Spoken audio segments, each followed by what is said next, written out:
안녕하세요. 김삼용입니다. 이번 챕터는 스페셜 인벤토리 매니지먼트 피처라는 챕터고요. 스페셜이기 때문에 좀 재고 관리, 즉 인벤토리 매니지먼트에서 스페셜한 토픽입니다. 그래서 좀 노멀한 프로세스는 지난번 시간에 다 처리가 됐고요. 특별 재고 관리에 대해서 공부를 하겠습니다. 컨텐츠를 보면 스프릿 밸류에이션이라는 거하고 리터너블 트랜스퍼 패키징 이 두 가지에 대해서 공부를 하겠습니다. 자, 전체적으로 인벤토리 매니지먼트의 오버뷰 다이어그램이죠. 스페셜 인벤토리 피처고요. 자, 그 다음에 오브젝티브를 먼저 보면 여러분들이 이제 스프릿 밸류의 어떤 기능을 한번 보는 겁니다. 그 다음에 리터너블 트랜스퍼 패키징이 전체적으로 어떠한 기능인지를 또 한번 훑어보는 거고요. 비즈니스 시나리오를 보면 원자재, 그러니까 여러분들이 원자재를 가지고 있는데 도메스틱 프로덕트, 즉 국내에서 생산되는 내자와 임포티드 프로덕트, 즉 뭐죠?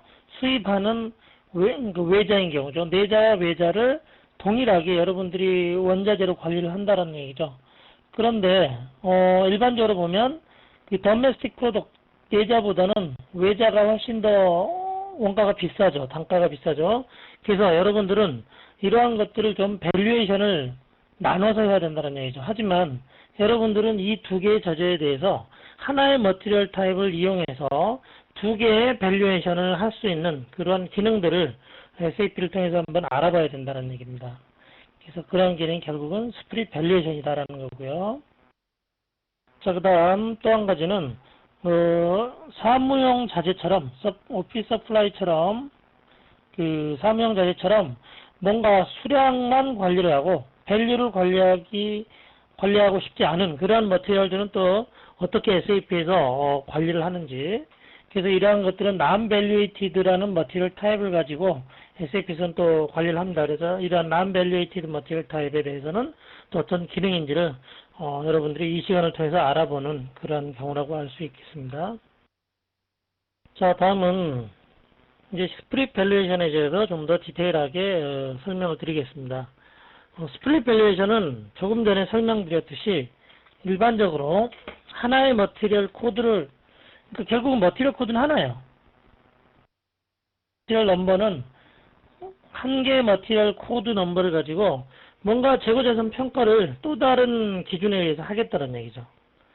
예를 들면 구매 형태에 따라, 즉 생산하는 자재와 구매하는 자재는 결국은 동일한 하나의 머티리얼이 생산도 하고 구매도 할 경우 원가가 틀리기 때문에 뭔가 밸류에이션을 나누고 싶은 필요가 있는데, 물리적인 측면에서는 머티리얼 코드를 나눌 필요가 없는 거예요. 그러면 회계적인, 즉 밸류에이션 측면에서를 바라보면 머티리얼 코드가 둘로 나눠져야 되는데, 물리적인 측면에서 보면 동일한 머티리얼이기 때문에 나눌 필요가 없다. 자, 이럴 경우에는 머티리얼 코드를 나누면 안 되겠죠. 그래서 스프릿 밸류에이션이라는 기능, 동일한 머티리얼 코드 하나를 가지고 밸류에이션을 두 개로 할 수 있게 만들어 준다라는 겁니다.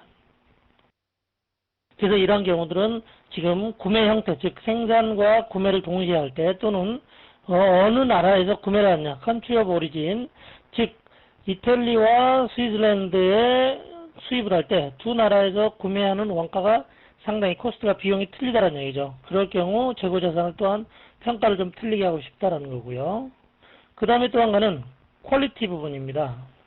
즉 우리가 정품인 경우와 A급인 경우, 비정품인 경우, 그 다음에 폐기 대상 제품인 경우, 이렇게 어떤 퀄리티, 품질의 수준에 따라서 또한 재고자산이 틀려지는 거예요. 밸류가. 그럴 경우는 우리가 그렇다고 동일한 자재를 품질이 나쁘다고 머티리얼 코드를 틀리게 가져갈 수는 없죠. 그래서 다시 한번 설명드리면 스프릿 밸류에이션이라는 거는 동일한 머티리얼 코드를 쓸 수밖에 없는 상황에서 거기에서 재고의 어떠한 금액이, 재고 자산의 금액이 틀리게 관리될 필요가 있을 경우는 이렇게 스프릿 밸류에이션이라는 기능을 쓴다라고 이해를 하시면 되겠습니다. 물론 스프릿 밸류에이션이라고 우리가 쓰겠다라고 마스터에 세팅을 하게 되면 여러분들은 입출을 할 때 모든 입출의 화면에서 이제 머티리얼 코드 플러스 뭘 넣어야 되냐면 밸류에이션 타입이라는 거를 추가로 입력을 하셔야 돼요. 그래서 스프릿 밸류에이션은 밸류에이션 타입이 결국은 어떠한 자재의 유형을 가지고 있느냐라는 것을 결정을 하고요. 그 다음에 밸류에이션 카테고리라는 게 스프릿 밸류에이션을 쓰겠다 말겠다라고 결정을 하는 키가 되는 겁니다. 다시 한번 설명을 드리면 스프릿 밸류에이션을 우리가 쓰겠다라고 하면 머티리얼 마스터에 뭔가 세팅을 해줘야 되는데 그때 세팅하는 게 밸류에이션 카테고리입니다. 밸류에이션 카테고리 B를 쓰게 되면 그 머티리얼은 프로큐먼트 타입에 의해서 관리가 되는 거고 O를 쓰게 되면 원산지별로 또한 구분이 되는 거고 Q를 쓰게 되면 퀄리티에 의해서 밸류를 틀리게 관리할 수 있다라고 보시면 되고요. 물론 스탠다드는 이렇게 관리가 되지만 여러분들이 밸류에이션 카테고리를 추가하거나 변경해서 또 다른 용도로 사용을 할 수도 있습니다. 그 다음에 밸류에이션 타입이라고 하는 거는 결국은 최종적인 우리가 나누고자 하는 그러한 값이라고 보시면 돼요. 예를 들어 프로큐먼트 타입이다 그러면 인터널과 엑스터널로 구분이 될 거고 컨트리 오브 오리진이다 원산지다 그러면 이탈리와 스위스랜드로 구분이 될 거라는 거죠. 그래서 밸류에이션 카테고리와 밸류에이션 타입을 머티리얼 마스터에 적절하게 유지보수함으로써 여러분들이 스프릿 밸류에이션을 사용할 수 있게 된다라는 것을 이해를 하시면 되겠습니다. 자, 그러면 SAP를 통해서 확인해 보도록. 자, 그럼 SAP 화면을 통해서 한번 스프릿 밸류에이션 키값에 대해서 한번 보도록 하죠. 자, 먼저 머티리얼 마스터를 한번 조회로 가보겠습니다. 로지스틱의 머티리얼 매니지먼트, 머티리얼 마스터, 머티리얼 디스플레이로 MM03으로 한번 조회를 해보죠. T-RN901이라는 머티리얼을 한번 조회해 보도록 하겠습니다. 자, 우리가 스프릿 밸류에이션은 밸류에이션이라는 얘기죠. 뭔가 재고 자산에 관련된 경우이기 때문에 어카운팅 뷰에 그 키값들이 있습니다. 프린트 1000으로 하고요. 자, 어카운팅 원 뷰를 보니까 밸류에이션 카테고리라는 게 있어요. 밸류에이션 카테고리라는 게 있고 H라고 되어 있죠. 자, 여기에 뭔가 값이 있다라는 얘기는 이 머티리얼은 스프릿 밸류에이션에 의해서 관리가 된다라는 겁니다. 이거 한번 값을 보죠. H는 뭐냐면 오리진입니다. 그래서 원산지가 어디냐에 따라 우리가 재고 자산을 틀리게 관리하겠다는 거죠. 자, 그러면 한번 원산지별로 한번 볼게요. 자, 다시 빠져나와서 어카운팅 원뷰를 선택을 하고요. 1000번 플랜트 선택하고 이번에는 밸류에이션 타입이라는 거를 보도록 할게요. 자, 밸류에이션 타입, 그러니까 T-RN901이라는 머티리얼에 1000번 플랜트에서 밸류에이션 타입이 뭐가 지금 관리가 되냐면 오스랜드하고 일랜드라는 어떤 오리진이 관리가 돼요. 예를 들어 오스랜드라는 거를 선택을 하고 어카운팅 뷰에 가보면 자, 이번에는 스탠다드 프라이스고 그러니까 오스랜드인 경우는 스탠다드 프라이스에 2.6불로 되어 있죠. 인랜드로 한번 가볼게요. 이번에는 어카운팅 원뷰를 그대로 선택하시고요. 이번에는 인랜드를 선택을 하겠습니다. 자, 그러면 인랜드인 경우는 무빙 에버리지 쓰고 무빙 에버리지 값이 2불이죠. 그러니까 지금 오스랜드는 스탠다드를 쓰고 이런 인랜드는 무빙을 쓰게 돼 있죠. 자, 그래서 스프릿 밸류에이션을 쓰겠다라고 밸류에이션 카테고리가 연결이 돼 있고 연결이 돼 있으면 우리가 어카운팅 뷰를 플랜트 레벨이 아닌 밸류에이션 타임 레벨로 추가를 할 수 있어요. 어카운팅 뷰가. 그러니까 각각의 회계 뷰가 밸류에이션 타입별로 관리가 되니 서로 다른 밸류 값을 따로 관리를 할 수 있다는 거죠. 그래서 다시 한번 이번 슬라이드에서 얘기하는 거는 밸류에이션 카테고리가 하는 역할이 스프릿 밸류에이션을 쓴다 안 쓴다의 하나의 큰 역할이고, 그 중에 어떠한 형태로 스프릿 밸류에이션을 쓸 거냐, 예를 들어 오리진이냐 스테이터스냐 아니면 구매냐 생산이냐에 따라 틀리게 쓸 거냐를 선택하는 거고요. 그 다음에 밸류에이션 타입은 각각 실제 내가 인랜드 원산지에 대해서 어떻게 단가를 밸류에이션을 하겠다라고 관리가 된다는 얘기죠. 그래서 이렇게 되면 머티리얼 마스터별로 밸류에이션이 되는 게 아니라 스프릿 밸류 타입별로 밸류에이션이 되는, 재고자산 평가가 되는 그러한 기능이다라고 이해를 하시면 되겠습니다. 자, 그 다음에는 스프릿 밸류에이션 프로시저를 또 다른 측면, 마스터적인 측면에서 한번 바라본 겁니다.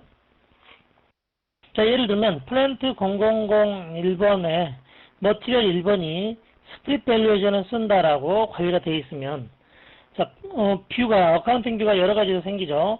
제일 먼저 밸류에이션 에어리어 레벨, 밸류에이션 에어리어는 뭐라 했죠? 플랜트하고 동일하다라고 보시면 되고요. 밸류에이션 에어리어 0001에서의 어카운팅 뷰는 밸류에이션 카테고리는 뭐죠? 스프릿 밸류에이션을 쓰겠다 말겠다라고 되어 있죠. 그 다음에 퀀티티가 있을 거고요. 그 다음에 무빙 에버리지 프라이스를 5.2불로 사용한다라고 되어 있습니다. 자, 여기서 한 가지 주의해야 될 게, 밸류에이션 에어리어의 레벨의 어카운팅 데이터는, 즉 플랜트 레벨의 어카운팅 데이터의 프라이스 컨트롤은 반드시 무빙 에버리지 프라이스 컨트롤을 사용을 하셔야 됩니다. 자, 다시 한번 설명을 드리면, 밸류에이션 에어리어, 즉 플랜트 레벨로 회계뷰에서 프라이스 컨트롤은 반드시 무빙 에버리지 프라이스를 선택을 하셔야 됩니다. 스프릿 밸류에이션을 쓰기 위해서는. 왜 그러냐? 자, 무빙 값은 그 밑에 밸류에이션 에어리어 밑에 밸류에이션 카테고리가 이렇게 두 개가 있죠. 두 개의 이러한 값들을 평균을 내서 가지고 있어야 되기 때문에 무빙 에버리지 프라이스인 경우만 그러한 평균값이 가능하기 때문에 밸류에이션 에어리어 레벨은 반드시 무빙 에버리지 프라이스 컨트롤을 쓰셔야 된다라는 거죠. 스탠다드 프라이스 컨트롤을 쓰면 안 된다. 물론 시스템에서 밸류에이션 카테고리를 입력하는 순간 스탠다드냐 무빙이냐를 체크를 해서 스탠다드를 쓰고 있으면 에러를 냅니다. 그래서 시스템적으로 체크를 해주긴 하지만 이 부분은 좀 중요한 부분이기 때문에 반드시 외워두시고요. 그 다음에 이제 그 밑에는 밸류에이션 카테고리별로 이제 데이터 어카운팅 뷰가 관리가 되죠. 그래서 이탈리에서 구매되는 거는 무빙 에버리지 프라이스에 의해서 4불로 관리가 되고, 프랑스에서 어떤 구매되는 거는 스탠다드 프라이스에 의해서 6불로 관리가 된다는 거죠. 그래서 이 두 개의 평균이 밸류에이션 에어리어 레벨의 무빙 에버리지 프라이스로 관리가 된다라고 이해를 하시면 되겠습니다. 자, 그 다음에 재고 현황 스탑 오버뷰에서도 스토리지 로케이션 001에 30개가 있다라고 보이지만 그 밑에 보면 이탈리아의 10개, 프랑스의 20개라고 스탑 오버뷰도 재고 현황도 이렇게 다르게 구분이 된다. 역시 여러분들이 입고나 출고를 할 때 반드시 이번에는 머티리얼 코드 플러스 이탈리 거냐 또는 프랑스 거냐를 입력을 하셔야 된다는 겁니다. 그래서 스프릿 밸류에이션은 좀 더 디테일하게 재고 평가를 할 수 있도록 관리를 하지만 엔드 유저 측면에서 좀 부담이 가는 거죠. 왜냐?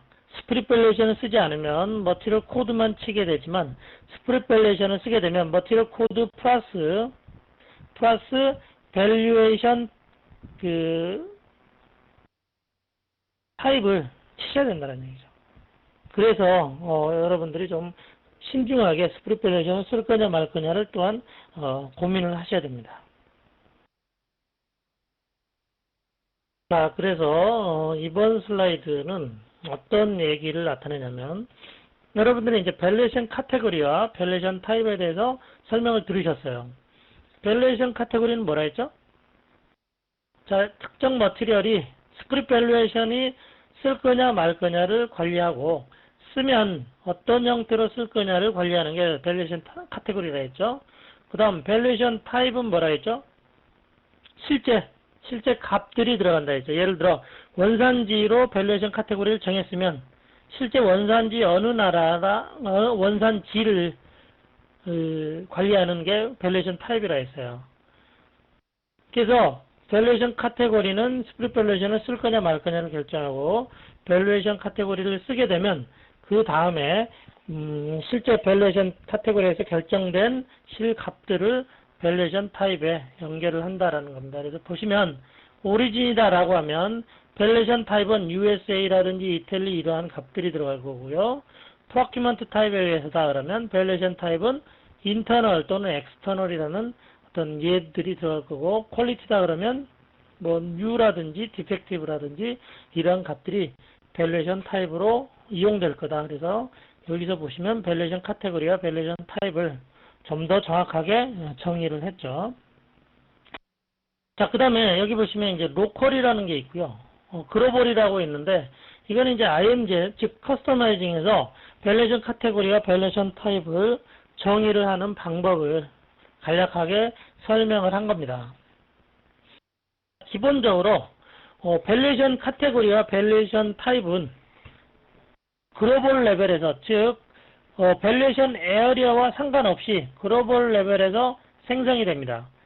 즉 밸류에이션 카테고리 오리진이다 또는 프로큐먼트 타입이다, 퀄리티다라고 처음에 생성은 밸류에이션 에어리어, 즉 플랜트와 상관없이 생성을 하고, 그걸 이제 글로벌 세팅이라고 합니다. 즉 물론 밸류에이션 타입도 마찬가지입니다.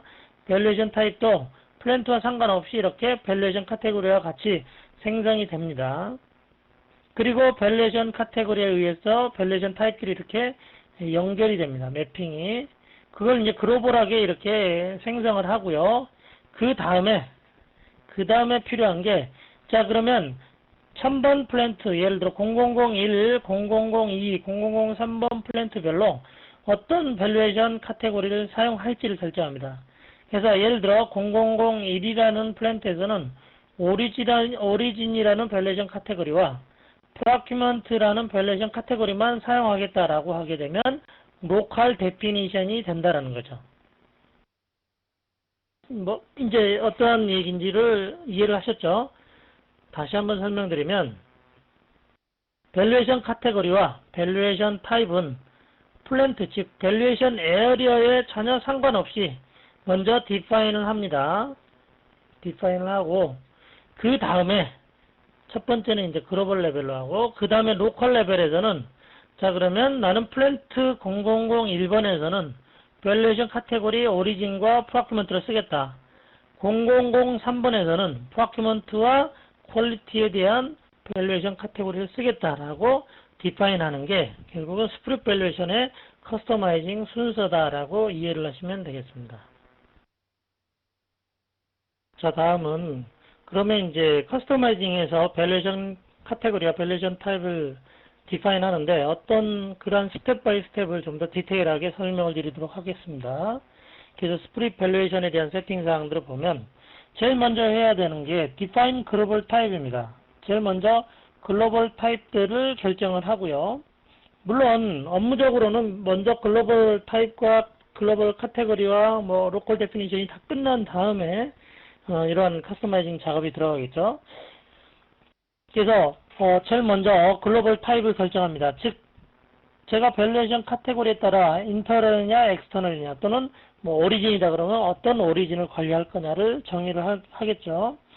글로벌 타입에는 어떤 값들이 있냐면 엑스터널 퍼체이싱을 얼라우드 할 거냐, 즉 쉽게 얘기해서 구매를 허용하게 할 거냐, 이 글로벌 타입에 대해서는, 또한 인터널 퍼체이스 오더, 즉 생산을 허용을 할 거냐, 그 다음에 이제 어카운트 카테고리 레퍼런스라 해가지고 재고의 어떤 계정을 자동으로 결정할 때 쓰는 건데 이건 아마 나중에 설명이 될 겁니다.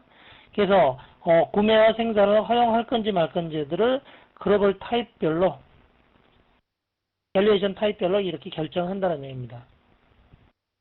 그 다음에 글로벌 카테고리, 즉 글로벌인 밸류에이션 카테고리, 카테고리를 디파인 합니다. 여기서 그 밸류에이션 카테고리에는 뭐가 있냐면, 예를 들어, 인터널 또는 엑스터널 프로큐먼트, 즉, 생산이나 구매를 할 때, 이러한 밸류에이션 카테고리에 자동으로 타입을 서제스트 할 거냐, 제한을 할 거냐. 이 얘기는 뭐냐면, 내가 밸류에이션 타입이, 즉, 밸류에이션 타입이 한국이라는 것과 일본이라는 원산지로 관리를 하면 일본, 중국이라고 세 개의 원산지가 관리가 된다라고 결정이 되어 있고요. 그 다음에 글로벌 카테고리, 즉 밸류에이션 카테고리에 예를 들어 H라는 밸류에이션 카테고리를 쓰고 이 H라는 밸류에이션 카테고리를 쓸 때 내가 구매 오더를 낼 때는 항상 중국이라는 밸류에이션 카테고리를 밸류에이션 타입을 넣어라라고 한다 그러면 그때 사용될 때 나는 구매할 때마다 글로벌 카테고리, 즉 밸류에이션 타입은 중국 거를 구매를 하겠다라고 했을 때는 여기에 메인테인 하게 되면 시스템이 자동으로 구매 오더에 중국이라는 밸류에이션 타입을 자동으로 할당할 수 있도록 맨데토리 필드를 관리할 수 있게 시스템에 제한을 합니다. 제가 조금 이따가 SAP 화면을 통해서 다시 한번 설명을 드리도록 하죠. 그 다음에 Indicator Create Valuation Type Automatically라는 필드가 있는데 이 부분은 조금 더 설명을 다시 한번 드리면 자 우리가 이제 나중에 배치 매니지먼트라는 배치 기능을 쓸 수가 있습니다. 자 지금 제가 설명드린 이 스프릿 밸류에이션은 밸류에이션 즉 재고 자산을 좀 더 체계적으로 관리하는 게 스프릿 밸류에이션이죠. 근데 나중에 이제 배치라는 부분을 설명을 드리면 배치는 어떤 물류 쪽에서 하나의 머티리얼 코드를 가지고 그 밑에 여러 레벨로 재고 관리를 할 수 있는 그런 기능을 또한 제공합니다.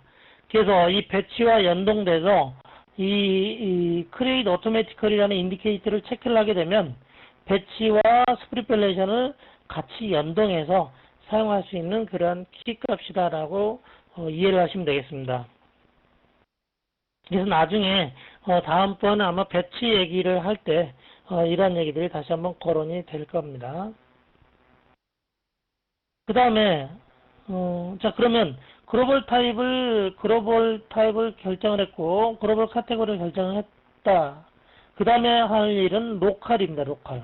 즉 밸류에이션 에어리어, 즉 플랜트 레벨로 나는 플랜트 0001에서는 어떤 밸류에이션 카테고리만 사용하겠다 를 결정한다는 얘기죠. 그래서 오거니제이셔널 유닛에 대해서 밸류에이션 카테고리를 어사인하게 돼 있다라는 겁니다. 그 외에 이제 밸류에이션 타입이라든지 카테고리를 어떻게 변경할 수 있는 그러한 기능도 지원을 합니다. 그래서 우리가 커스터마이징에 가보면 글로벌 타입을 먼저 디파인하고 그 다음 글로벌 카테고리를 디파인하고 로컬로 어사인하는 그러한 스텝으로 여러분들이 커스터마이징을 하면 되겠습니다. 자 그러면 IMG를 통해서 다시 한번 보여드리도록 하겠습니다. 자 IMG에 가보시면 디지털 매니지먼트 그 다음에 이번에는 이제 밸류에이션 관련이기 때문에 퍼체이싱과 인벤토리 매니지먼트가 아닌 밸류에이션 앤 어카운트 어사인먼트라는 폴더를 엽니다. 그래서 밸류에이션 앤 어카운트 어사인먼트 그 밑에 보시면 이제 스프릿 밸류에이션이라는 카테고리가 보이죠. 스프릿 밸류에이션에 가보면 제일 먼저 액티브 스프릿 밸류에이션이라는 게 있습니다. 즉 이 기능을 우리는 쓰겠다 말겠다라고 시스템상에서 액티브를 할 수 있습니다. 예를 들어 not 액티브를 하게 되면 스프릿 밸류에이션 기능 자체를 시스템에 사용할 수 없게 만드는 거고요. 액티브하면 스프릿 밸류에이션을 사용할 수 있도록 시스템이 수정됩니다. 자, 그 다음에 두 번째 configure split valuation. 조금 전에 봤던 valuation 카테고리와 valuation 타입을 디파인하고 어사인하는 그런 메뉴라고 보시면 됩니다. 클릭해 보면 세 가지가 있죠. 글로벌 타입이 있고 글로벌 카테고리가 있고 로컬 디피니션이 있죠. 그래서 이 순서대로 여러분들이 관리를 하시면 됩니다. 예를 들어 우리는 테스트라는 글로벌 카테고리를 가지고 테스트 1, 테스트 2라는 그 글로벌 타입을 가지고 있고 이러한 그 밸류에이션 카테고리는 어디에 쓰이냐? 밸류에이션 에어리어 0003에만 쓰이겠다. 즉 반대로 얘기하면 0003번 플랜트에서만 쓰는 테스트라는 밸류에이션 카테고리를 만들겠다는 얘기죠. 그런 테스트라는 밸류에이션 카테고리에는 테스트 1과 테스트 2의 어떤 밸류에이션 타입이 있는 그러한 경우 어떻게 시스템을 세팅할 거냐 한번 보도록 하죠. 자, 제일 먼저 밸류에이션 타입 글로벌하게 정의를 하셔야 됩니다. 물론 여기에 보시면 여러 가지 밸류에이션 타입들이 정의가 됐는데 저희는 뭐뭐로 한다 했죠? 테스트 1, 테스트 2라는 밸류에이션 타입을 정의한다 했죠. 그래서 여기 create 선택을 하시고요. 그러면 이제 밸류에이션 타입을 이렇게 넣으시면 돼요. 테스트 1. 자, 밸류에이션 타입에는 그러면 값들이 뭐뭐 있냐? 그건 external purchase order, 즉 외부 구매를 허용하게 할 거다 말 거다. 여기 보시면 0이라고 하시면 no external purchase order, 즉 구매 오더를 못 내게 만드는 거예요. 1이라고 하면 external purchase order를 생성을 하되 워닝 메시지를 내고 2를 선택하면 뭐 fully external purchase order를 지원하는 그렇게 보시면 됩니다. 2라고 하고요. 그러면 테스트 1이라는 밸류에이션 타입에 의해서 나는 구매를 할 수 있다는 얘기죠. 그 다음에 purchase order, internal purchase order는 생산입니다.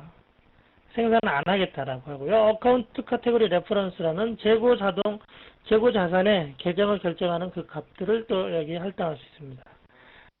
자, 여기서 저장을 하시면 안 됩니다. 저장을 하시면 no change made라는 이 하단에 워닝이 뜨죠. 그래서 여러분들이 좀 헷갈리긴 하지만 create 버튼을 선택을 하셔야 돼요. 저장을 하면 안 되고 create를 선택하시면 이번에야말로 밸류에이션 타입 테스트 1이 생성됐다라고 돼 있죠. 자, 이번에 2도 역시 하고 create를 선택을 하셔야 됩니다. 그리고 빠져나가 보면 이번에는 밸류에이션 타입이 이렇게 보이죠. 테스트 1, 밸류에이션 타입, 테스트 2 이렇게. 그러면 이제 글로벌리 밸류에이션 타입을 정의를 하셨습니다. 두 번째로 할게 글로벌 카테고리를 정의를 하셔야죠. 글로벌 카테고리를 정의를 하면 자, 여기에 있는데 여러 가지가 있지만 저희는 테스트라는 또 다른 하나의 카테고리를 한번 생성을 해 보도록 하겠습니다. create 밸류에이션 카테고리는 이렇게 넣으시면 되는데 한자 1이라고 넣어 보겠습니다. 자, 이거는 테스트라는 밸류에이션 카테고리다. 자, 여기 보시면 디폴트 엑스터널 프로큐먼트, 즉 구매할 때 자동으로 이렇게 뭔가 밸류에이션 타입을 결정해 주는 게 뭐냐라는 거죠. 보면 여러 가지가 있죠. 나는 구매할 때 자동으로 뭐 어떠한 밸류에이션 타입을 자동으로 넣겠다라고 여기서 넣어주면 PO를 낼 때 자동으로 이 밸류에이션 타입이 할당이 되는 그런 거를 이용을 하실 수가 있습니다. 자, 여기서 맨데토리로 선택을 하시면 여기에 할당한 밸류에이션 타입이 수정할 수 없게 여기에 줍니다. 이걸 놔두면 디폴트로 가긴 하되 수정할 수 있는 거고요. 자, 그 다음에 인하우스에서도 역시 생산할 때도 디폴트로 뜰 밸류에이션 타입이 뭐냐 또 여기서 관리를 하실 수가 있고요. 그 다음에 밸류에이션 타입이 오토매티컬하게 생성이 되라. 자, 여기에 이렇게 선택이 되어 있으면 배치 매니지먼트의 배치와 같이 물려서 밸류에이션 타입을 자동으로 생성을 해주는 그러한 겁니다. 그래서 여기서 역시 밸류에이션 카테고리를 크리에이트, 세이브하는 건 아닙니다. 크리에이트 선택하시면 역시 밸류에이션 카테고리가 생성이 되어 있죠. 자, 그 다음에 이렇게만 생성이 되면 예를 들어 테스트라는 밸류에이션 카테고리와 아까 생성한 테스트 1과 테스트 2가 뭔가 연결이 안 돼 있죠. 그래서 밸류에이션 타입과 밸류에이션 타입 카테고리를 할당을 하는 그런 어사이먼트 작업이 추가적으로 필요합니다. 자, 그래서 여기 보시면 타입과 카테고리를 어사인하는 이 아이콘이 있고요. 선택을 하게 되면 자, 밸류에이션 카테고리 1번에 대해서 나는 어떠한 타입들을 쓸 거다라는 거죠. 그래서 쭉 밸류에이션 타입이 보이고요. 쭉 내려가 보면 테스트 1과 테스트 2가 보이죠. 자, 여기서 내가 원하는 밸류에이션 타입에 놓고 액티브를 시키면 돼요. 그러면 밸류에이션 카테고리 1번에 대해서 나는 테스트 1이 액티브가 돼 있고 테스트 2도 액티브가 돼 있죠. 그러면 나는 밸류에이션 카테고리에 대해서 테스트 1, 테스트 2를 이렇게 연결하는 그러한 작업을 하셨다고 보시면 됩니다. 자, 그 다음에는 저희가 이제 글로벌 타입, 글로벌 카테고리를 다 정리를 했어요. 그 다음에는 로컬 데피니션을 하시면 되죠. 자, 로컬 데피니션은 아까도 설명을 드렸지만 어떠한 밸류에이션 에어리어, 즉 플랜트, 어떠한 플랜트에 어떤 카테고리를 사용하도록 하겠다라는 겁니다. 로컬 데피니션에 가보면 자, 여기 보시면 밸류에이션 에어리어, 즉 플랜트입니다. 플랜트가 이렇게 쭉 나열이 되어 있고요. 자, 각 플랜트별로 나는 어떠한 거를 쓰겠다라고, 어떠한 카테고리를 쓰겠다라고 정의를 하는 게, 잘 보시면 플랜트를 찍은 다음에 카테고리 오브젝트 유닛이라는 OU라는 이 아이콘이 있죠. 요거를 선택을 하시면 돼요.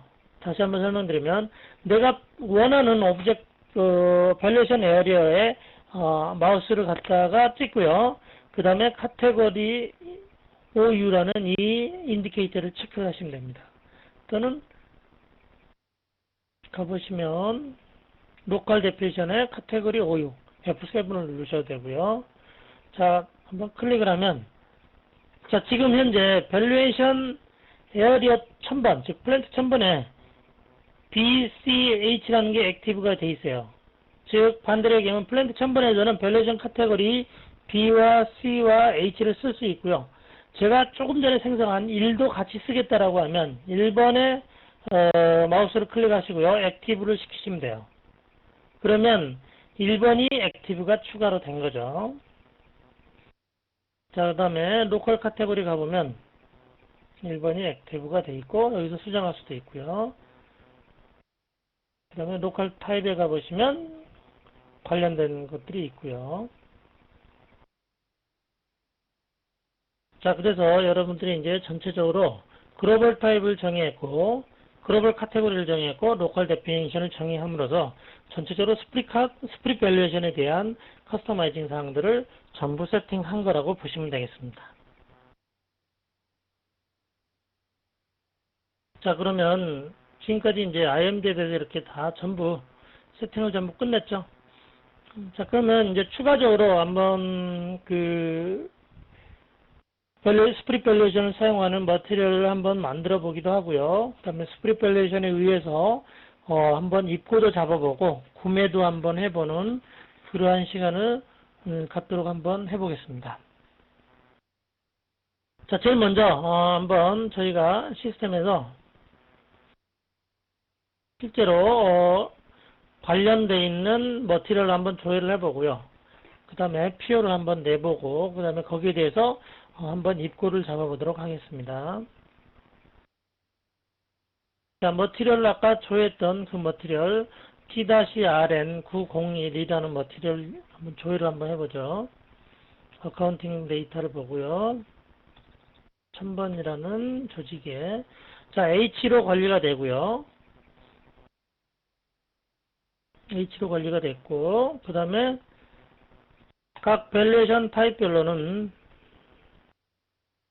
자, 오스랜드와 인랜드가 두 개가 있죠. 그래서 각각이 두 개의 밸류에이션 타입으로 관리되는 이러한 머티리얼에 대해서 한번 테스트를 한번 해보도록 하겠습니다. 자, 그럼 한번 실제 PO를 한번 내보고요. 펄처싱에 생성으로 가셔서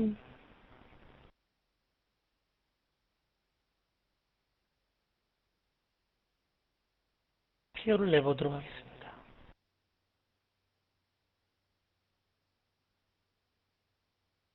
T-RN901이라는 머티리얼 300개만 한번 내보도록 할게요. 그 다음에 플랜트 1000번에 대해서 클릭을 하고 우리가 딜리버리 탭에 가보면 딜리버리 탭에 이 밸류에이션 타입이 여기 밸류에이션 타입이 이렇게 있어요. 그래서 구매할 경우 내가 이 T-RN901이라는 머티리얼은 어떤 밸류에이션 타입을 구매를 할 건지를 또한 여기에 넣어야 된다는 얘기죠. 자, 그 다음에 제가 밸류에이션 타입을 별도로 넣지 않아도 인랜드라고 자동으로 이렇게 들어와 있는 거는 우리가 커스터마이징에서 디폴트 밸류에이션 타입을 정의를 했기 때문에 인랜드가 자동으로 이렇게 연결이 된다는 얘기입니다. 자, 그러면 저는 밸류에이션 타입을 인랜드가 아닌 어스랜드라는 형태로 한번 넣어볼게요. 구매를 어스랜드로 내가 하겠다는 얘기죠. 1000개를, 300개를 계속 저장을 하겠습니다. 자, 그러면 PO가 생성이 됐죠. 자, 그 다음에 실제 이제 입고하기 전에 한번 재고 현황을 한번 보도록 하죠. 인벤토리 매니지먼트의 인발러먼트 스탁 오버뷰에서 T-RN901이라는 거 플랜트 1000에 대해서 재고 현황을 보면 저희가 지금까지 봤던 재고 현황과 약간 차이가 나죠. 지금까지는 스토리지 로케이션 레벨까지 재고가 보였는데 이번에는 뭔가 하나 더 있어서 재고가 보여요. 창고 0001번에는 지금 100개가 있는데 이 100개의 재고는 인랜드로부터 구매한 100개가 있다는 얘기죠. 자, 근데 우리는 오스랜드에서 구매 오더를 지금 300개를 냈기 때문에 한번 입고를 잡아보도록 하겠습니다.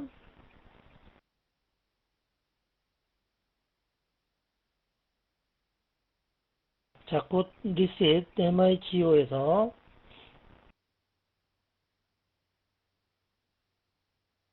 자, 조금 전에 재고 현황이 보셨듯이 이렇게 그 스프릿 밸류에이션에서 밸류에이션으로 관리를 하겠다라고 하면 항상 이제 밸류에이션 타입을 입력을 하셔야 됩니다. 그래서 입고할 때도 입력해야 되고 출고할 때도 밸류에이션 타입을 입력해야 되기 때문에 상당히 현업 사용자들한테는 부담을 줄 수 있다고 보죠. 그래서 여러분들이 하여튼 스프릿 밸류에이션을 이용한다고 결정을 하든 뭐 다른 기능도 마찬가지입니다. 모든 기능들은 유저 입장에서도 생각을 해서 가장 최적의 어떤 선택을 하셔야 됩니다. 자, 입고를 하니까 이번에는 PO를 넣고요. 클릭을 하고 우리가 아이템 디테일러 가보니까 밸류에이션 타입에서 어스랜드라고 해서 이렇게 수정할 수가 없게 돼 있죠. 그 얘기는 구매 오더에 우리가 미리 디파인 했기 때문에 입고할 때 수정을 할 수가 없다라는 거고요. 그래서 여러분들이 스토리지 로케이션을 넣으시고요. 이렇게 선택을 하시고 입고를 하시면 됩니다. 그러면 실제 재고 현황에서도 이제 어스랜드가 입고가 된 거죠. 그래서 물론 물류적인 측면에서는 하나의 머티를 코드로 쓸 수밖에 없는데 밸류에이션, 즉 회계적인 측면에 의해서 나눌 필요가 있을 때는 이처럼 스프릿 밸류에이션을 이용하시면 된다라는 겁니다. 자, 그럼 입고가 됐습니다. 입고가 됐고 재고 현황을 한번 보도록 하죠.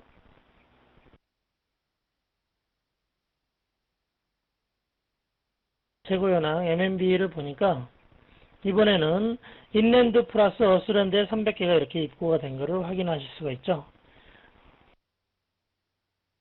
출고할 때, 그럼 출고할 때는 어떨까요? 출고할 때도 역시 저장 위치 플러스 스프릿 밸류에이션 타입, 어스랜드인지 인랜드를 쳐주셔야지 시스템이 어느 재고를 뺄지가 결정이 되겠죠. 그래서 이렇게 여러분들이 스프릿 밸류에이션은 관리가 된다는 거고요. 한번 신규로 그런 머티리얼 코드를 한번 생성을 해보도록 하죠. 뭐 이런 머티리얼 코드를 넣고요. 메카니컬 엔지니어링, 그 다음에 ROH로 한번 선택을 해보겠습니다.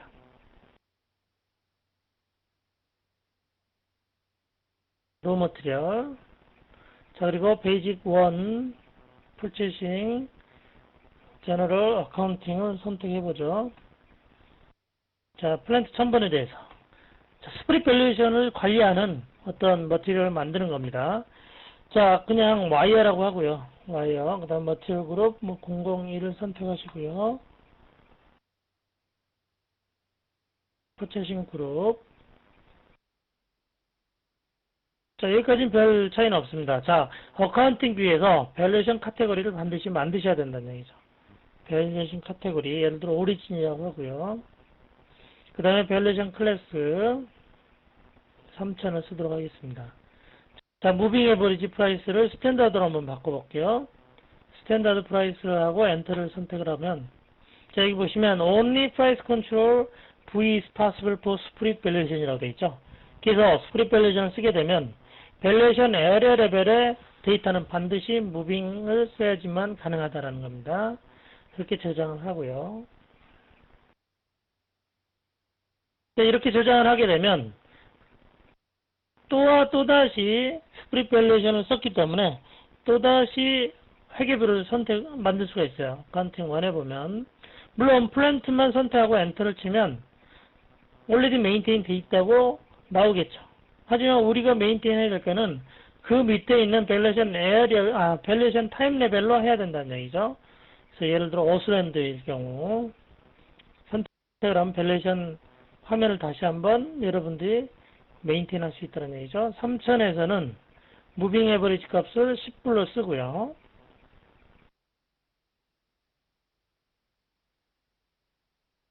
자, 이번에는 인랜드 어카운팅 1. 인랜드인 경우는 어떻게 할 거냐. 여기 X는 메인테인 이미 됐다는 얘기겠죠. 지금 선택해서 보면 X라고 돼 있는 메인테인이라는 거는 이미 어스랜드는 이 뷰가 메인테인 된 거예요. 그래서 인랜드 선택하시고요. 그러면 또다시 어카운팅 뷰를 선택할 수 있습니다. 그래서 밸류에이션 클래스도 뭐 틀리게 줄 수도 있어요. 이렇게. 그 다음에 프라이스 컨트롤도 역시 틀리게 주고 값도 밸류 값도 틀리게 줄 수 있다라는 거죠.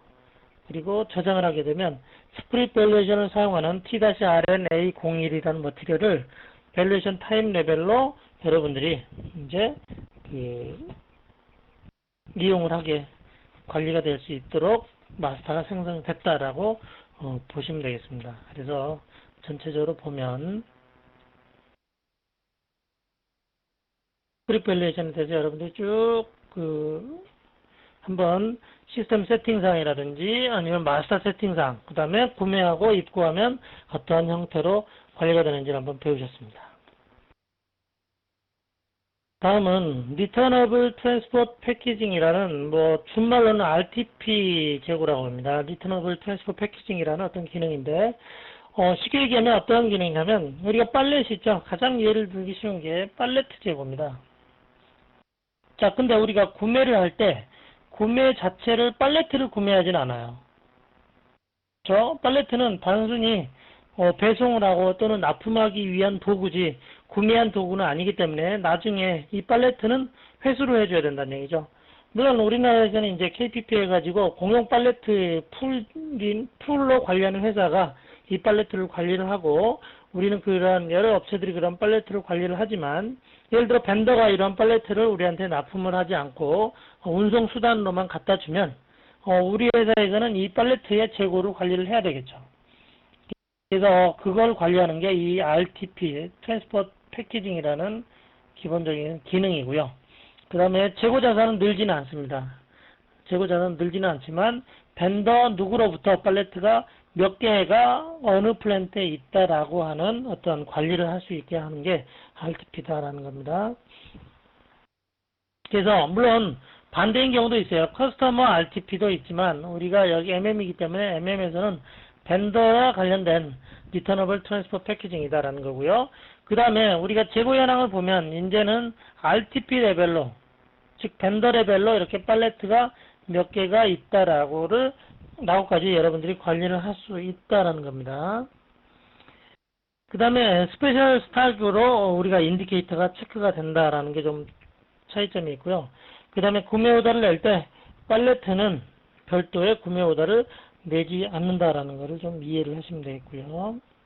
그 다음에 구매할 때 구매 오더에 없기 때문에 입고할 때 어떻게 되죠? PO에 의해서 입고하는 게 아니라 아더에 의해서 입고한다는 얘기죠. 그래서 여러분들이 입고하는 화면에서 아더로 입고를 하시면 이 RTP 재고를 추가적으로 입고를 할 수 있습니다. 자, 그러면 한번 전체적으로 이런 부분들을 SAP를 통해서 한번 흘려보도록 하겠습니다. 자, 그러면 SAP를 통해서 보도록 하겠습니다. 자, 먼저 이제 PO를 하나 내봐야죠. purchase order는 아무거나 한번 내보도록 할게요. PO를 내는 게 중요한 게 아니라 이거는 팔레트를 입고 잡는 방법이 중요한 거죠. 그래서 PO는 100-100이라는 머티리얼 한 200개를 1000번 벤더한테 한번 내보도록 하겠습니다. 표현내는 거는 뭐 특별히 틀린 건 없고요. 일반적으로 동일합니다. 그 다음에 이제 입고를 잡겠죠. 입고 잡는 화면에서 자, MIGO에서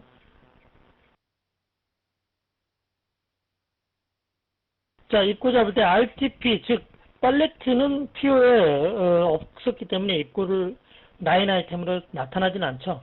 자, 이럴 때 일반적으로 이제 입고를 잡아야 될 거는 그대로 정상적으로 잡고요. 자, 그 다음에 이제 팔레트를 입고를 잡아야 되는데 뭐 아이템이 없죠, PO에. 그럴 때는 여기 보시면 아이콘 중에 플러스라고 되어 있어요. 난 오더드 아이템을 추가할 수 있습니다. 클릭을 하면 추가적인 아이템이 열리죠. 그때 이제 내가 팔레트라는 걸 넣고요. 물론 이제 팔레트라는 머티리얼이 생성이 되어 있어요. RTP, Returnable Transport Packaging으로 팔레트 재고가 있고요. 머티리얼이 있고요. 자, 5개의 팔레트에 대해서 실어왔어요. 자, 그 다음에 어디로 실어왔느냐? 스토리지 저장 위치는 0001일 거고요. 이때 이제 중요한 건 뭐냐면 이 이동령입니다. 이동령. 501은 맞는데 501이란 기타 입고는 맞습니다. 하지만 우리가 Returnable RTP라는 스페셜 스탁이 있기 때문에 여기에 보시면 이 스페셜 스탁을 우리가 M이라고 선택을 하셔야 된다는 얘기죠. 다시 한번 보시면 501 이동령은 맞지만 우리가 RTP라는 스페셜 스탁이기 때문에 Returnable Transport Packaging Vendor라는 M이라는 것을 선택을 하셔야 됩니다. 그 다음 플랜트 넣으시고요. 그 다음에 이제 어느 벤더의 팔레트냐. 물론 일반적으로 이제 동일한 벤더겠지만 틀릴 수도 있겠죠. 그래서 벤더를 그대로 넣으시고요. 그러면 정상적으로 구매 오더를 낸 아이템, 그 다음에 팔레트 아이템을 추가로 이렇게 RTP 기능을 이용해서 구매를 한다라는 거를 보시면 되고요. 하여튼 특기사항은 여기서 다시 한번 강조를 드리지만 스페셜 스탁 인디케이터를 반드시 입력을 하셔야 된다는 겁니다. 체크하고 문제 없죠? 포스팅을 한번 해보겠습니다. 자, 그리고 한번 재고 현황을 보도록 하죠. 자, 인발러먼트의 스탁 오버뷰를 한번 보면 자, 팔레트라는 재고를 한번 보도록 하죠. 팔레트 재고가 현재 창고에는 제로인데 RT 패키징이라는 재고가 5개가 있죠. 조금 전에 방금 잡았던 이 재고입니다. 그래서 이 리터너블 패키징은 5개다. 즉 우리의 재고 자산은 아니지만 우리 창고에 회수되어야 될, 그러니까 반품되어야 될 팔레트가 지금 5개가 있다라는 거고요. 더블 클릭해 보면 이 팔레트는 1000번 벤더의 재고다 라는 것을 아실 수가 있습니다. 물론 Returnable Transport Packaging은 입고는 항상 Unrestricted Use인 상태로만 입고가 됩니다. 물론 입고된 이후에 트랜스포트 할 수 있죠. 스탁 트랜스포는 할 수 있지만 입고할 때는 항상 가용인 재고 형태로 입고가 된다라고 이해를 하시면 되겠습니다. 자, 그래서 전체적으로 한번 스페셜 피처에 대한 유닛 서머리를 한번 보면 여러분들은 지금까지 이번 슬라이드, 이번 챕터에서 스프릿 밸류에이션이라는 게 뭐냐라는 걸 전체적으로 한번 보셨어요. 그 다음에 RTP, Returnable Transfer Packaging이라는 게 뭐고 어떠한 기능으로 SAP에서는 지원이 된다라는 것을 배웠습니다. 자, 연습 문제 푸실 분은 푸시고요. 다음 챕터로 넘어가도록 하겠습니다. 자, 다음은 컨사인먼트라는 챕터입니다. 컨사인먼트 하면 위탁 재고라고 얘기를 할 수 있고요. 위탁 재고에 대해서 설명을 자세하게 드리도록 하겠습니다. 컨텐츠를 보면 컨사인먼트 위탁 재고에 대해서 어떤 프라이스는 어떤 형태로 관리가 되는지, 그 다음에 컨사인먼트라는 기능의 전체적인 프로큐먼트의 프로세스는 어떻게 이루어지는지, 그 다음에 스탁 무브먼트, 즉 재고의 흐름은 또한 어떻게 이루어지는지, 그 다음에 이제 컨사인먼트 라이어빌리티, 즉 부채죠. 돈 줘야 될 어카운트 페이어블에 대해서는 어떻게 세트를 하는지 라는 부분들에 대해서 설명을 드리도록 하겠습니다. 자, 그 다음에 유닛 오브젝티브는 일단 컨사인먼트 스탁이라는 걸로 한번 입고를 잡아보고요. 그 그 다음에 컨사인먼트 스탁을 한번 조회를 해보는 거고, 그 다음에 실제 이제 컨사인먼트 스탁에 대해서 출고를 한번 처리하면 또 어떤 현상들이 일어나는지, 그 다음에 역시 컨사인먼트 스탁에서 뭔가 트랜스퍼 포스팅을 한다는 얘기죠. 스탁 타입을 변경할 때 어떤 현상이 일어나는지, 그 다음에 실제 이제 컨사인먼트에 대해서 우리가 여러 가지 입출이 일어나는데 거기에 대해서 이제 세틀, 즉 AP, 어카운트 페이어블을 세틀하는 단계는 또 어떻게 관리가 되는지에 대해서 알아보도록 하겠습니다. 자, 오버뷰 다이어그램, 인벤토리 매니지먼트의 마지막이겠네요. 컨사인먼트.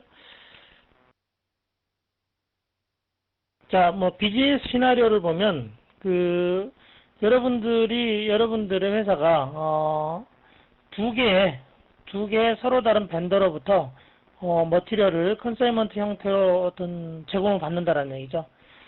그래서, 여러분들이 알아봐야 될 거는, 컨사인먼트 머티리얼이 MRP에 어베일러블 하는지, 즉, MRP의 어떤 가용 수량으로 잡히는지, 그런 걸 알아보는 거고요. 그 다음에 머티리얼에 대한 오너십이 어떻게 관리가 되는지, 즉 컨사인먼트는 위탁 머티리얼이기 때문에 우리 회사의 재고로 실제 재고 자산으로 관리가 되면 또 안 되겠죠. 그래서 여러분들이 오너십 문제에 대해서 또 한번 확인을 해 보셔야 되고요. 그 다음에 또한 컨사인먼트 라이어빌리티, 즉 어카운트 페이어블에 대해서는 어떤 형태로 세틀이 되는지, 이런 그 세틀 부분들을 또한 여러분들이 관리를 하셔야 된다는 얘기입니다.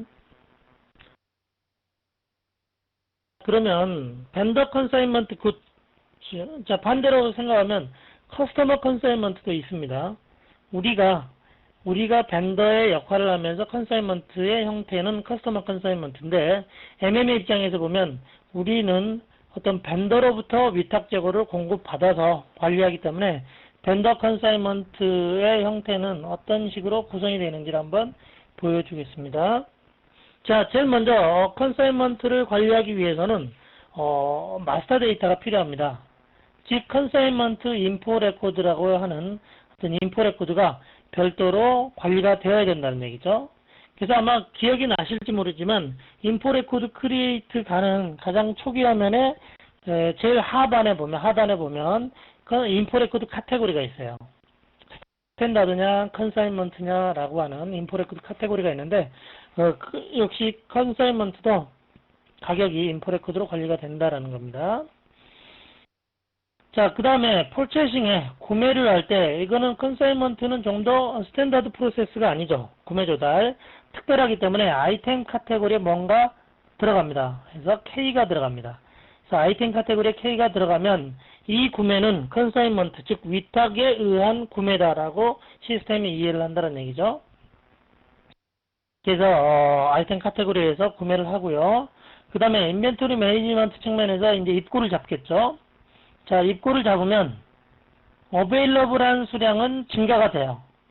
근데 non-valuated, 즉 재고 자산은 증가가 되지 않는다는 얘기죠. 그래서 입고한 당시도 우리 회사의 재고 자산이 아니라 공급업체, 즉 벤더의 재고 자산인 겁니다. 다만 MRP에서, 즉 자재 소요 계획에서만 이 재고 수량을 가용하게 본다는 얘기죠. 어베일러블 하다라고 보기 때문에 위탁 재고는 우리 창고에 실제 물량은 존재하지만 재고 자산은 아직까지 입고한 시점에 벤더의 재고 자산이다 라는 게 이제 스탠다드 프로세스와 좀 틀리는 거죠. 자, 그 다음에 이제 컨사인먼트 자재를 출고를 하겠죠. 생산에 투입하든 아니면 자가 소비를 하든 여러 가지 형태로 굿 이슈로 할 건데, 굿 이슈를 할 때 이때 뭔가 어카운트 페이어블 할, 즉 세틀먼트 해야 될 대상이 생긴다는 얘기죠. 그래서 컨사인먼트, 즉 위탁자재의 특징은 입고할 때 우리 재고 자산으로 잡힌 게 아니라 출고하는 시점에서 우리 재고로 잡혔다가 어카운트 페이어블이 잡히는 그런 형태로 관리가 됩니다. 그래서 결국은 월 말에 한 달 동안 사용량이 얼마냐를 가지고 세틀먼트 작업을 추가로 처리를 해줘야 된다는 얘기입니다. 그래서 기본적인 스탠다드 프로세스와 좀 틀리면은 다시 한번 설명을 드리지만, 입고 시 재고자산이 우리 재고자산이 아니라 수량만 가용하다라는 거고요. 그 다음에 출고할 때 실제 컨사이먼트 라이어빌리티가 쌓이게 된다. 즉, 우리 재고로 잡혔다가 출고가 된다라는 거고요. 그 다음에 기간을 설정해 두고 실제 세트를 한다. 우리가 사용한 양만큼. 그래서 사실은 이 컨사이먼트 위탁 재고는 앞으로 상당히 좀 많은 비즈니스 어떤 형태로 운영이 되겠지만, 잘하면 윈윈이 되지만 잘못하면 어떠한 벤더한테 상당히 불리한 형태로 진행이 될 수 있습니다. 그래서 컨사이먼트 형태는 아주 운영을 잘하면 벤더와 우리가 윈윈할 수 있는 그런 기능이라고 여러분들이 보시면 됩니다. 자, 다음은 컨사이먼트 인포 레코드라 해가지고요. 컨사이먼트, 즉 위탁 자재에 대한 어떤 단가, 역시 단가도 필요하겠죠. 이것도 구매에 의한 형태이기 때문에. 그래서 컨사이먼트 인포 레코드는 어떻게 구성되어 있나 라는 걸 보여주고 있습니다. 하지만 컨사이먼트 인포 레코드가 별도로 존재하는 건 아니고요. 인포 레코드 카테고리만 틀려지기 때문에 인포 레코드가 제공하는 모든 기능을 그대로 사용한다고 보시면 돼요. 그래서 벤더와 머티리얼 간에 가격이 얼마다. 물론 추가적으로 뭐 외화나 아니면 기간별 단가 아니면 디스카운트 아니면 뭐 스케일 베이스의 어떤 단가를 다 관리할 수 있다라는 겁니다. 그래서 컨사이먼트 인포 레코드가 먼저 생성이 돼 있어야 된다라는 거고요. 한번 시스템을 통해서 한번 보도록 하겠습니다. 제가 한번 인포 레코드를 조회를 한번 해보도록 할게요. 자, 인포 레코드 디스플레이로 가보면 인포 카테고리, 지금까지는 아무 생각 없이 보셨던데 인포 카테고리가 지금까지는 스탠다드만 썼어요. 근데 지금 이번에는 이제 컨사이먼트다 라고 되어 있고요. 추가적으로 설명을 드리면 서브 컨트랙, 임가공도 역시 별도로 카테고리가 있다는 겁니다. 컨사이먼트를 선택을 하시고요. 클릭을 하면 그 나머지 기능은 인포 레코드의 본연의 기능하고 동일하다라고 보시면 됩니다.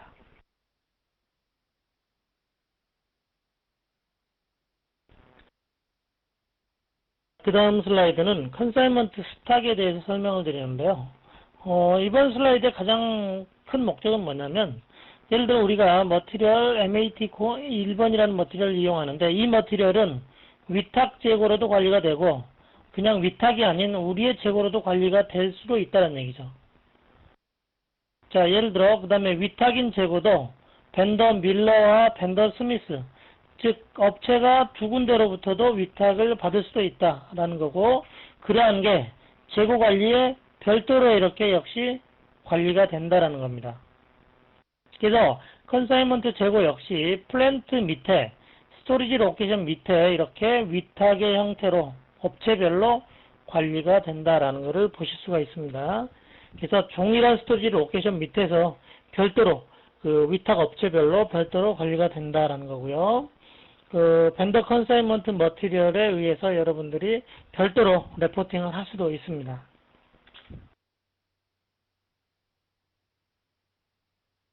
그러면 풀체싱 오더에 있어서는 컨사이먼트는 좀 어떻게 차이가 있느냐를 설명을 하는데요. 스탠다드 프로세스가 아니기 때문에 아이템 카테고리에 뭔가 들어가죠. 그래서 컨사이먼트는 K가 들어갑니다. 그래서 PO에 보면 아이템 카테고리에 항상 이렇게 K가 들어가 있다라는 거고요. 그 다음에 컨사이먼트의 특징입니다. 뭐 이런 것들은 상당히 중요합니다. 그래서 외워두시기 바라고요. 컨사이먼트 PO의 특징은 노 프라이스입니다. PO 낼 때 프라이스가 있는 게 아니라 인포 레코드에 의해서 관리가 된다라는 거죠.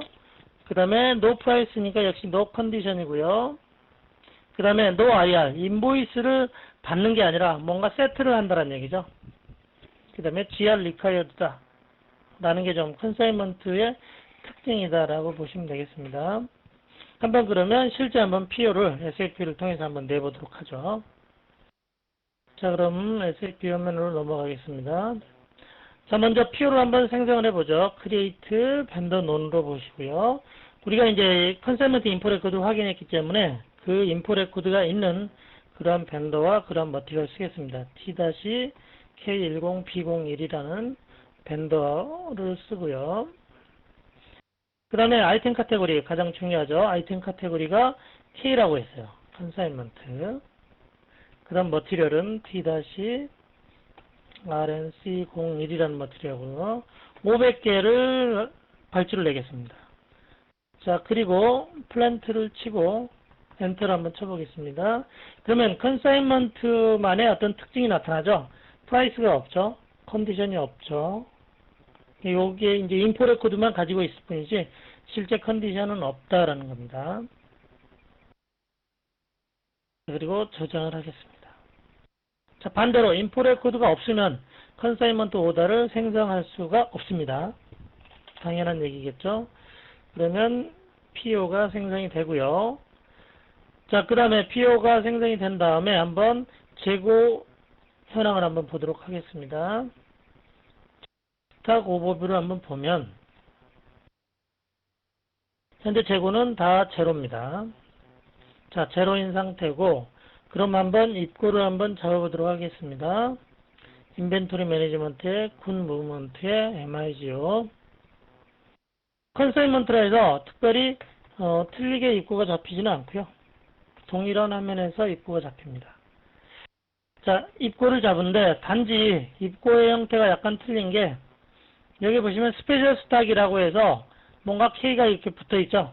그래서 이런 부분이 이제 스탠다드하고 좀 틀리죠. 근데 엔드 유저는 뭐 별 차이는 느끼지는 못합니다. 그래서 OK 찍으시고 스토리지 로케이션 선택하고 입고를 잡으시면 돼요. 자, 그럼 한번 입고를 잡아보도록 할게요. 자, 입고가 됐습니다. 자, 입고가 됐는데 그 상태에서 한번 머티리얼 다큐멘트를 한번 보도록 하죠. 디스플레이. 자, 과연 FI 점표가 생겼을까요? 안 생기죠. 컨사인먼트의 특징은 입고를 하게 되면 우리 재고 자산은 안 잡힌다 했어요. 그래서 FI 다큐멘트를 선택하면 No Accounting 다큐멘트 생기죠. 그래서 아직까지는 우리 재고 자산이 아니라 그냥 우리 창고에 재고만 들어와 있다라고 보시면 돼요. 스탁 오버뷰를 한번 볼게요. 인발러먼트의 스탁의 스탁 오버뷰 클릭을 한번 해보겠습니다. 자, 이번에는 플랜트 로케이션 밑에 벤더 컨사인먼트에서 500이라고 찍혀 있죠. 위에는 제로고요. 그러니까 우리 재고는 제로지만 위탁 재고는 500개가 있다는 얘기죠. 역시 이 라인을 더블 클릭하면 어느 벤더로부터 몇 개가 있다라고 관리가 된다라는 겁니다. 물론 컨사인먼트 스탁에 대해서 이렇게 PO를 내고 입고를 잡는 것까지 했는데 다시 슬라이드로 넘어가서 추가적인 슬라이드 설명을 드리겠습니다. 그 다음에는 이제 저희가 PO를 냈죠. 그 다음에 굿 리시트, 즉 컨사인먼트 스탁으로 입고하는 데는 어떤 형태가 있느냐 라는 거고요. 자, 벤더로부터 납품이 됐을 때 입고하는 화면은 보셨듯이 동일하게 MIGO를 씁니다.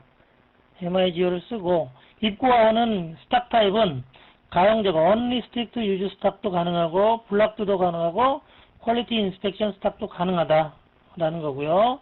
여기에 가장 큰 특징은 밸류에이티드 스탁, 즉 그 얘기는 뭐냐면 재고 자산은 평가가 안 된다 했어요. 그래서 밸류에이티드 스탁은 동일하다. 입고를 하나 입고하기 전이나 변동이 없다. 그 다음에 MRP가 볼 때의 가용 재고는 증가한다. 이 부분은 상당히 중요하죠. 그래서 우리가 컨사인먼트 재고로서 입고를 하면 재고 자산은 증가하지 않지만 가용한 재고 수량은 증가한다라고 이해를 하시면 되겠습니다. 자, 다음은 그러면 컨사인먼트 스탁에 있어서의 트랜스퍼 포스팅은 어느 정도 가능하느냐. 자, 컨사인먼트 스탁 내에서도 트랜스퍼 포스팅이 일어납니다. 예를 들어 스미스라는 벤더 컨사인먼트, 이 업체의 컨사인먼트 재고가 블락드에서 QI로, QI에서 가용재고로, 가용에서 블락드로 이렇게 스탁 타입을 변경할 수도 있다라는 거고요. 그 다음에 또 하나는 그 다음에 밀러의 컨사인먼트 스탁으로부터, 즉 벤더 컨사인먼트 스탁에서 우리의 가용 재고로 이렇게 전환하는 수도 있다. 자, 이 얘기는 뭐냐면 밀러의 컨사인먼트 스탁, 즉 벤더의 컨사인먼트 스탁일 때는 우리 재고 자산은 아니죠. 하지만 이 컨사인먼트 스탁으로부터 우리의 가용 재고로 넘길 때는 재고 자산이 증가하겠죠. 이렇게 재고 자산이 증가하기 때문에 단순히 스탁 타임만 바뀔 수도 있지만 벤더 컨사인먼트로부터 우리의 온 스탁으로도 이렇게 변경할 수 있는 기능이 제공된다라고 이해를 하시면 되겠습니다. 그럼 컨사인먼트 스탁은 입고할 때 재고 자산으로 잡히는 게 아니라 아까 전 슬라이드에 설명드렸듯이 출고할 때 재고 자산으로 잡히죠. 그래서 컨사인먼트 스탁에 있어서 출고라는 의미와 그 다음에 재고 자산으로 잡힌다는 의미는 어떤 건지를 한번 보도록 하죠. 자, 그래서 컨사인먼트는 unrestricted use 스탁인 상태에서 good issue를 합니다. 출고. 예를 들어 생산에 이렇게 투입을 하게 되면 그때 liability가 생긴다. 즉 반대로 얘기하면 우리 재고로 잡혔다가 출고가 됐기 때문에 AP, account payable이라는 어떤 금액이 생긴다는 얘기죠. 자, 또는 이러한 출고의 경우나 아니면 컨사인먼트 재고를 우리의 온 스탁으로 이렇게 변경하는 트랜스퍼 포스팅도 있죠. 자, 우리의 재고로 이렇게 바뀔 때도 역시 라이어빌리티가 증가가 한다는 얘기죠. 자, 이 경우 라이어빌리티가 증가할 경우에는 어떤 금액을 이용하냐면 컨사인먼트 인포 레코드를 이용해서 라이어빌리티를 생성을 한다라고 이해를 하시면 되겠습니다.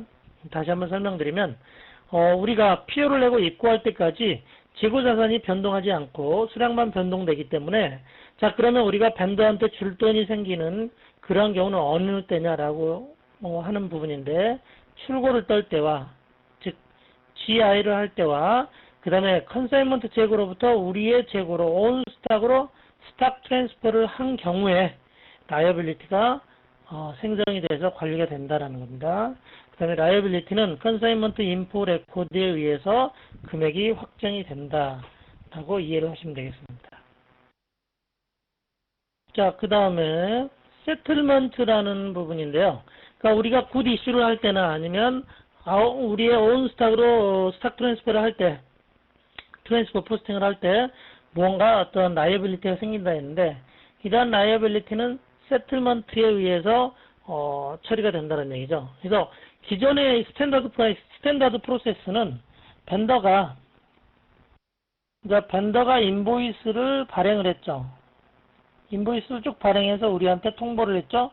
근데 컨사인먼트 프로세스는 우리가 우리 시스템에서 입고 출고된 내역과 그 다음에 우리의 온 스탁으로 스탁 트랜스퍼 포스팅한 내역을 전체적으로 리스트업 한 다음에 세틀먼트 하고 난 자료를 반대로 벤더한테 보낸다는 얘기죠. 그래서 그